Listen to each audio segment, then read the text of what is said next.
حدثنا إبراهيم بن المنذر قال حدثنا أبو الوليد قال حدثنا أبو عمرو قال حدثني إسحاق بن عبد الله بن أبي طلحة عن أنس بن مالك قال: أصابت الناس سنة على عهد النبي صلى الله عليه وسلم، فبين النبي صلى الله عليه وسلم يخطب في يوم جمعة قام أعرابي فقال: يا رسول الله، هلك المال وجاع العيال، فادعوا الله لنا.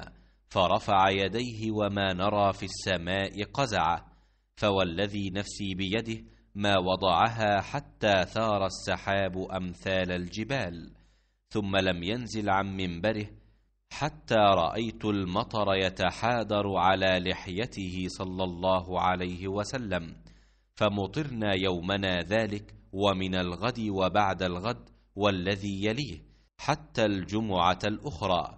وقام ذلك الأعرابي أو قال غيره فقال: يا رسول الله، تهدم البناء وغرق المال، فادعوا الله لنا. فرفع يديه فقال: اللهم حوالينا ولا علينا. فما يشير بيده إلى ناحية من السحاب إلا انفرجت وصارت المدينة مثل الجوبة، وسال الوادي قناة شهرا، ولم يجئ أحد من ناحية إلا حدث بالجود۔ اسحاق بن عبداللہ بن ابی طلحہ رضی اللہ عنہ نے بیان کیا، ان سے حضرت انس بن مالک رضی اللہ عنہ نے کہ ایک مرتبہ نبی کریم صلی اللہ علیہ وسلم کے زمانے میں قحط پڑا۔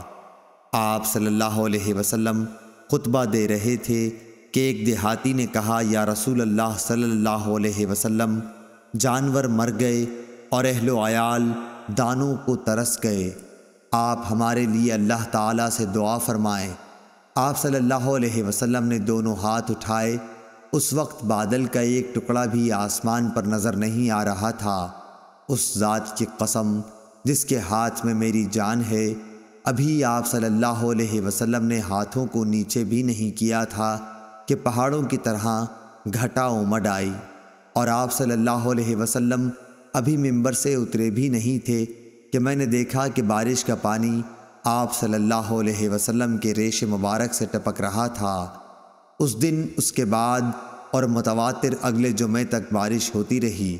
دوسرے جمعے کو یہی دیہاتی پھر کھڑا ہوا، یا کہا کہ کوئی دوسرا شخص کھڑا ہوا اور عرض کی کہ یا رسول اللہ صلی اللہ علیہ وسلم، عمارتیں منہدم ہو گئیں اور جانور ڈوب گئے۔